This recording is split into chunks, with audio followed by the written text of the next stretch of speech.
Hello vlog! So this is my last day in Bohol, in my vacation in Bohol. Babalik na ako guys. Sana next year dito na ako mag-aaral. Guys, andito si Ate Princess with me. Hi guys. Mami-miss kita be. I know, I'll miss you too. Pero alam mo kung sinong hindi guys, hindi daw miss ng crush niya. Anyways, andito na naman kami sa airport. Kakain kami ng pagkain guys for dinner.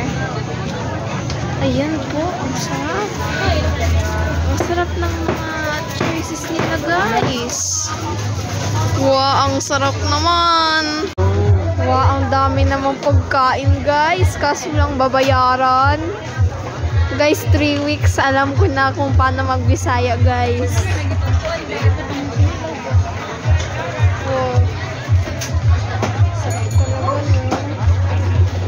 May lechon po guys. Andito na rin po yung tatay ko guys. Ayan na po siya. Kasi kahit pa sa vacation ko, siya pa yung magsusundo sa akin. Wow! Truly a nice dad. Maghanap kayo na